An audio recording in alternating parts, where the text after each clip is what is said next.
नमस्कार और स्वागत है द डीप डाइव में। नमस्कार। आज हम एक बड़े दिलचस्प कानूनी मामले पर बात करने वाले हैं। ये भारत में प्रॉपर्टी ट्रांसफर से जुड़ा है और हम सब के लिए जानना जरूरी हो सकता है। हाँ, बिल्कुल। ये मामला है रमेश चंद मृतक उनके कानूनी वारिसों द्वारा बनाम सुरेश चंद और अन्य का। सुप्रीम कोर्ट ने अभी हाल ही में 1 सितंबर 2025 को इस पर फैसला सुनाया है। जी, मामला असल में दो भाइयों के बीच का है। उनके पिता थे श्री कुंदन लाल। उनकी एक प्रॉपर्टी को लेके ये पूरा विवाद खड़ा हुआ। अच्छा। तो एक भाई सुरेश चंद, उनका दावा था कि पिता ने कुछ दस्तावेजों के आधार पर प्रॉपर्टी उन्हें दे दी थी। कौन कौन से दस्तावेज थे ये? इसमें एक जनरल पावर ऑफ अटॉर्नी यानी जीपीए था, एक अग्रीमेंट टू सेल था, हलफनामा, रसीद और एक रजिस्टर्ड वसीयत भी थी। ये सब एक ही दिन 16 मई 1996 के बने हुए थे। ओहो, काफी सारे दस्तावेज। और दूसरे भाई रमेश चंद? हाँ, रमेश चंद जो थे, उन्होंने इन सभी दस्तावेजों को चैलेंज किया। उनका कहना था कि ये सब सही नहीं है। उनका क्या दावा था? उनका दावा ये था कि पिताजी ने तो ये प्रॉपर्टी उन्हें, मतलब रमेश चंद को, मौखिक रूप से ही दे दी थी, वो भी बहुत पहले 1973 में। मौखिक रूप से प्रॉपर्टी? जी, यही उनका दावा था। और उन्होंने कोर्ट में एक काउंटर क्लेम भी फाइल किया था कि सुरेश चंद वाले ये सारे दस्तावेज शून्य घोषित किए जाएं। तो मामला काफी उलझ गया। निचली अदालतों ने क्या कहा? हाँ, तो ट्रायल कोर्ट और फिर दिल्ली हाई कोर्ट दोनों ने सुरेश चंद यानी वादी के पक्ष में फैसला दिया। उन्होंने मान लिया कि ये दस्तावेज ठीक है और सुरेश चंद ही मालिक हैं। लेकिन रमेश चंद के वारिस नहीं माने? नहीं, वो नहीं माने और मामला सुप्रीम कोर्ट तक ले गए। तो अब सुप्रीम कोर्ट के सामने मूल सवाल यही था कि क्या ये सारे दस्तावेज, जीपीए, एग्रीमेंट टू सेल, वसीयत वगैरह, वाकई किसी को प्रॉपर्टी का मालिक बना देते हैं? बिल्कुल, यही सबसे बड़ा कानूनी सवाल था इस केस में। चलिए, तो इसी की तह तक चलते हैं। सबसे पहले वो एग्रीमेंट टू सेल या बेचने का इकरारनामा उठाते हैं, 16 मई 1996 का। क्या ये अपने आप में मालिकाना हक दे देता है? कई लोग ऐसा मानते हैं। हाँ, ये बहुत आम धारणा है, पर कानूनी सच्चाई थोड़ी अलग है। सुप्रीम कोर्ट ने इस पर बहुत साफ रुख अपनाया है, खासकर ट्रांसफर ऑफ प्रॉपर्टी एक्ट 1882 को ध्यान में रखते हुए। अच्छा, क्या कहता है ये एक्ट? इस एक्ट की धारा 54, सेक्शन 54 बहुत साफ है। वो कहती है कि अगर कोई अचल संपत्ति, मतलब इमूवेबल प्रॉपर्टी, जिसकी कीमत 100 रुपए से ज्यादा है, जो आजकल लगभग हर प्रॉपर्टी होती है। हाँ बिल्कुल, तो उसका ट्रांसफर, उसका मालिकाना हक सिर्फ एक रजिस्टर्ड दस्तावेज के जरिए ही हो सकता है, जिसे हम आम भाषा में रजिस्टर्ड सेल डीड या बिक्री विलेख कहते हैं। सिर्फ रजिस्टर्ड सेल डीड? हाँ। एग्रीमेंट टू सेल नहीं? नहीं, कोर्ट ने साफ किया कि एग्रीमेंट टू सेल सिर्फ एक कॉन्ट्रैक्ट है, एक वादा है कि भविष्य में बेचने वाला खरीदार के नाम प्रॉपर्टी ट्रांसफर करेगा अगर शर्तें पूरी होती हैं। तो ये मालिक नहीं बनाता? बिल्कुल नहीं, ये अपने आप में प्रॉपर्टी में कोई अधिकार या इंटरेस्ट पैदा नहीं करता। हाँ, ये खरीदार को एक अधिकार जरूर देता है। वो क्या? वो अधिकार है स्पेसिफिक परफॉर्मेंस का। मतलब अगर बेचने वाला बाद में सेल डीड करने से मना करे, तो खरीदार इस एग्रीमेंट के आधार पर कोर्ट जा सकता है और कह सकता है कि बेचने वाले को सेल डीड रजिस्टर करने का आदेश दिया जाए। अच्छा, यानी कोर्ट से रजिस्ट्री करवाने का आदेश मिल सकता है? हाँ, लेकिन जब तक वो रजिस्ट्री नहीं होती तब तक मालिक नहीं।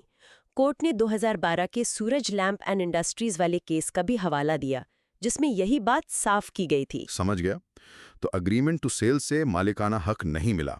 अब आते हैं दूसरे दस्तावेज पर, जनरल पावर ऑफ अटॉर्नी यानी जीपीए, जो उसी दिन बना था। जीपीए को लेकर भी बहुत कंफ्यूजन रहता है। हाँ, रहता है। बहुत सारे सौदे जीपीए के आधार पर होते दिखते हैं। तो क्या कोर्ट ने जीपीए को मालिकाना हक का आधार माना? यहाँ भी कोर्ट का जवाब नहीं था।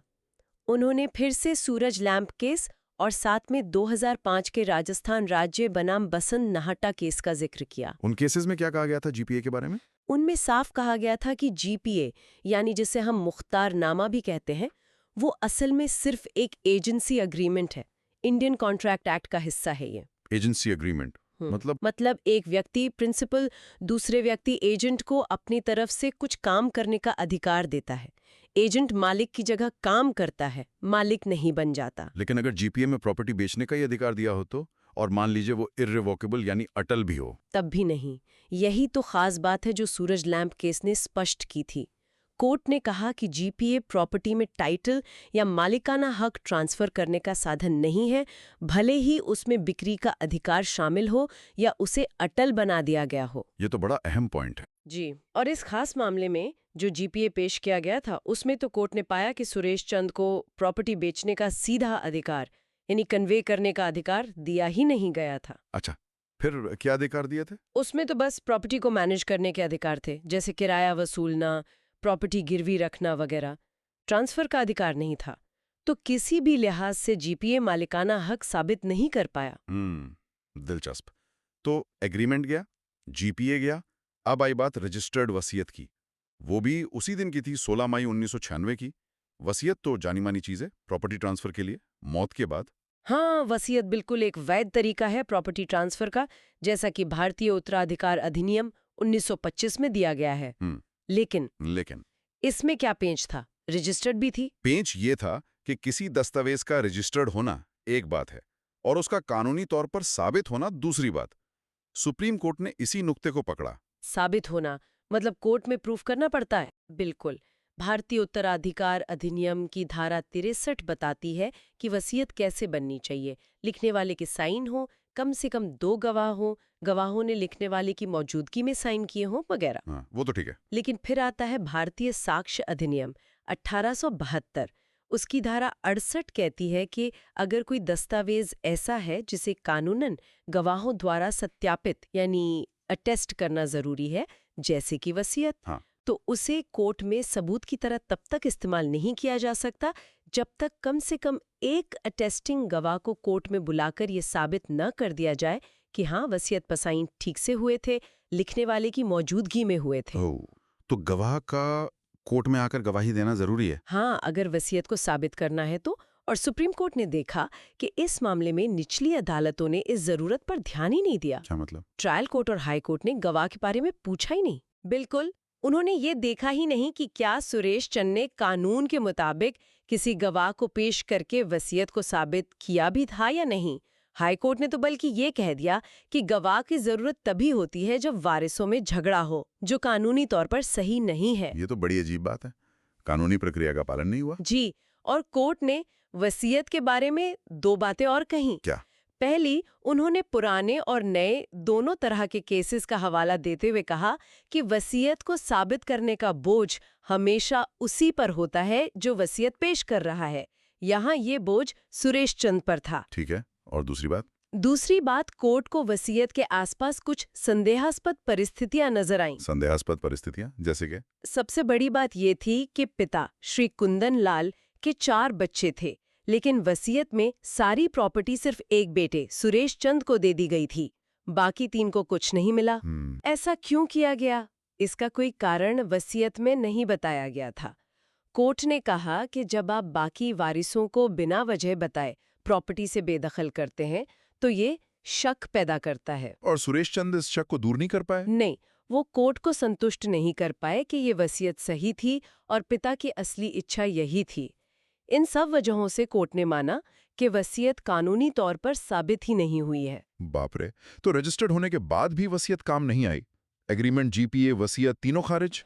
पर अभी 2 दस्तावेज और थे, एक रसीद और एक हलफनामा। हाँ, एक रसीद थी जिसमें लिखा था कि पिता को 1,40,000 रुपए का पूरा पेमेंट मिल गया है, और एक हलफनामा भी था। इनका कुछ वजन था? कोर्ट के हिसाब से नहीं। फिर वही बात आ गई ट्रांसफर ऑफ प्रॉपर्टी एक्ट की धारा 54 कि मालिकाना हक सिर्फ रजिस्टर्ड सेल डीड से ही ट्रांसफर होगा। एग्जैक्टली। रसीद पैसे के लेन देन का सबूत हो सकती है, हलफनामा एक बयान है, लेकिन ये दोनों दस्तावेज प्रॉपर्टी का टाइटल या मालिकाना हक ट्रांसफर नहीं कर सकते। ये सेल डीड की जगह नहीं ले सकते। कमाल है, मतलब सारे दस्तावेज एक तरह से बेकार साबित हुए मालिकाना हक साबित करने में। कानूनी तौर पर हाँ। लेकिन सुरेश चंद के वकील ने एक और दलील दी थी, ट्रांसफर ऑफ प्रॉपर्टी एक्ट की धारा 53A, पार्ट परफॉर्मेंस या आंशिक प्रदर्शन का सिद्धांत। ये क्या चीज है? क्या इससे कुछ बचाव मिला? धारा 53A एक बहुत ही महत्वपूर्ण सिद्धांत है, लेकिन इसे समझना जरूरी है। ये खरीदार के लिए एक ढाल की तरह है, तलवार की तरह नहीं। ढाल मतलब बचाव के लिए? हाँ, ये कहता है कि अगर किसी ने लिखित एग्रीमेंट से प्रॉपर्टी खरीदी है, बेचने वाले ने उसे कब्जा भी दे दिया है और खरीदार ने अपनी तरफ की शर्तें पूरी कर दी है या करने को तैयार है। अच्छा, तो ये उन लोगों को बचा क्या है जिन्होंने पैसा दे दिया, कब्जा ले लिया, पर रजिस्ट्री नहीं हो पाई? हाँ, कुछ हद तक, लेकिन इसकी कुछ शर्तें हैं। कोर्ट ने 1969 के नथुलाल बनाम फूलचंद केस का जिक्र करते हुए शर्तें बताईं। क्या शर्तें हैं? लिखित एग्रीमेंट होना चाहिए, पैसों का लेन देन हो, शर्तें साफ हो, खरीदार ने कब्जा ले लिया हो या कब्जा जारी रखा हो और वो अपनी जिम्मेदारियां निभा चुका हो या निभाने को तैयार हो। तो इस केस में कौन सी शर्त पूरी नहीं हुई? सबसे अहम शर्त कब्जा, पोजेशन। कब्जा? हाँ, धारा 53A का फायदा लेने के लिए खरीदार के पास प्रॉपर्टी का कब्जा होना अनिवार्य है। और मजे की बात देखिए, क्या? इस केस में सुरेश चंद ने जो मुकदमा दायर किया था उसमें उन्होंने खुद ही प्रॉपर्टी के कब्जे की मांग की थी। अरे, मतलब उन्होंने खुद ही मान लिया कि कब्जा उनके पास नहीं है? बिल्कुल, उनका कोर्ट से कब्जा मांगना ही ये साबित कर रहा था कि उनके पास कब्जा नहीं है। तो फिर तो 53A लागू ही नहीं हो सकता था। सही कहा, जब कब्जे वाली बुनियादी शर्त ही पूरी नहीं हुई तो कोर्ट ने कहा कि सुरेश चंद को धारा 53A का कोई संरक्षण नहीं मिल सकता। तो फिर निचोड़ क्या निकला? सारे दस्तावेज फेल, 53A भी लागू नहीं। निचोड़ ये निकला कि सुरेश चंद किसी भी दस्तावेज या कानूनी सिद्धांत के आधार पर प्रॉपर्टी के अकेले मालिक साबित नहीं हो पाए। तो प्रॉपर्टी का मालिक कौन हुआ? क्योंकि पिता श्री कुंदनलाल मूल मालिक थे और उनकी मृत्यु हो गई थी और उनकी कोई वसीयत साबित नहीं हुई। हाँ। तो हिंदू उत्तराधिकार कानून के हिसाब से उनकी प्रॉपर्टी उनके सभी क्लास 1 कानूनी वारिसों में बराबर बटेगी। यानी सुरेश चंद, रमेश चंद और अगर कोई और बच्चे थे तो उन सब में? जी हाँ, सुरेश चंद अकेले मालिक नहीं है, बाकी भाई बहन या उनके वारिस भी हिस्सेदार है। ये तो सुरेश चंद के लिए बड़ा झटका रहा होगा। निचली अदालतों के फैसले पलट गए। बिल्कुल। अच्छा, एक और पार्टी थी इसमें, प्रतिवादी संख्या 2, जिसने रमेश चंद से आधा हिस्सा खरीद लिया था मुकदमे के दौरान। उसका क्या हुआ? हाँ, कोर्ट ने उस पर भी ध्यान दिया। उन्होंने अपने एक पुराने अंतरिम आदेश का हवाला दिया और कहा कि प्रतिवादी संख्या 2 ने जो सौदा रमेश चंद प्रतिवादी संख्या 1 से किया था वो सुरक्षित रहेगा। सुरक्षित रहेगा मतलब ये कि रमेश चंद का प्रॉपर्टी में जितना कानूनी हिस्सा बनता है उस हिस्से तक खरीदार प्रतिवादी संख्या 2 का अधिकार सुरक्षित रहेगा। अच्छा, मान लीजिए रमेश चंद का हिस्सा 25% बनता है तो खरीदार को उस 25% पर अधिकार मिलेगा, चाहे उसने 50% का सौदा किया हो। बिल्कुल, कोर्ट ने कहा कि खरीदार अपने अधिकार कानून के मुताबिक तय करवा सकता है, लेकिन उसका अधिकार रमेश चंद के हिस्से तक ही सीमित रहेगा। उसका सौदा पूरी तरह रद्द नहीं हुआ, पर उसे उतना ही मिलेगा जितना बेचने वाले का हक था। समझ गया। तो आखिरकार सुप्रीम कोर्ट ने निचली अदालतों के फैसले रद्द कर दिए और सुरेश चंद का मुकदमा खारिज कर दिया। जी, यही अंतिम फैसला रहा। तो इस पूरे मामले से सबसे बड़ा सबक क्या मिलता है? आम आदमी के लिए क्या टेक अवे है? सबसे बड़ा सबक यही है, और कोर्ट ने इसे बार बार दोहराया है, कि भारत में अगर आप 100 रुपए से ज्यादा की अचल संपत्ति खरीद या बेच रहे हैं तो मालिकाना हक के ट्रांसफर के लिए रजिस्टर्ड सेल लीड अनिवार्य है। Absolutely essential. मतलब agreement to sale, GPA, power of attorney, हलफनामा, रसीद, ये सब सहायक दस्तावेज हो सकते हैं। इनके अपने मायने हो सकते हैं, जैसे एग्रीमेंट पर आप स्पेसिफिक परफॉर्मेंस मांग सकते हैं, लेकिन ये रजिस्टर्ड सेल डीड का विकल्प नहीं है। मालिकाना हक इनसे ट्रांसफर नहीं होता। और वसीयत भी अगर है तो उसे कानून के मुताबिक कोर्ट में साबित करना पड़ेगा। सिर्फ रजिस्टर्ड होना काफी नहीं है, खासकर अगर उसे चुनौती दी गई है या कोई शक की गुंजाइश है। ये तो उन लोगों के लिए बहुत बड़ी चेतावनी है जो प्रॉपर्टी डीलिंग में जीपीए या एग्रीमेंट जैसे शॉर्टकट अपनाते हैं। हाँ, ये शॉर्टकट बहुत भारी पड़ सकते हैं। कानूनी स्पष्टता, सही दस्तावेज और उनका रजिस्ट्रेशन, यही भविष्य के लंबे और महंगे विवादों से बचने का तरीका है। रिकॉर्ड्स ठीक रखना बहुत जरूरी है। बिल्कुल, वरना सालों तक केस चलता रहता है, पैसा, समय, मन की शांति सब बर्बाद होता है। और एक आखिरी बात सोचने के लिए, ये मामला ये भी दिखाता है कि पारिवारिक मामलों में भी जब प्रॉपर्टी की बात आती है तो कानूनी प्रक्रियाओं को नजरअंदाज करना कितना खतरनाक हो सकता है। हाँ, अक्सर परिवार में लोग सोचते हैं कि चलो आपस की बात है, कागजों की क्या जरूरत। और फिर वही अधूरे या कानूनी तौर पर कमजोर दस्तावेज बाद में बड़े विवादों की जड़ बन जाते हैं। शायद यहाँ पिता ने नेक नियत से ही दस्तावेज बनवाए हों, पर कानूनी खामियों की वजह से उनके बच्चों को दशकों तक लड़ना पड़ा। तो क्या ये अनौपचारिक तरीके या अधूरे दस्तावेज आखिर में सिर्फ तकलीफ ही नहीं देते, इस पर सोचना जरूरी है। बिल्कुल सही कहा। एक बहुत ही अहम कानूनी नुक्ते पर आज हमने बात की।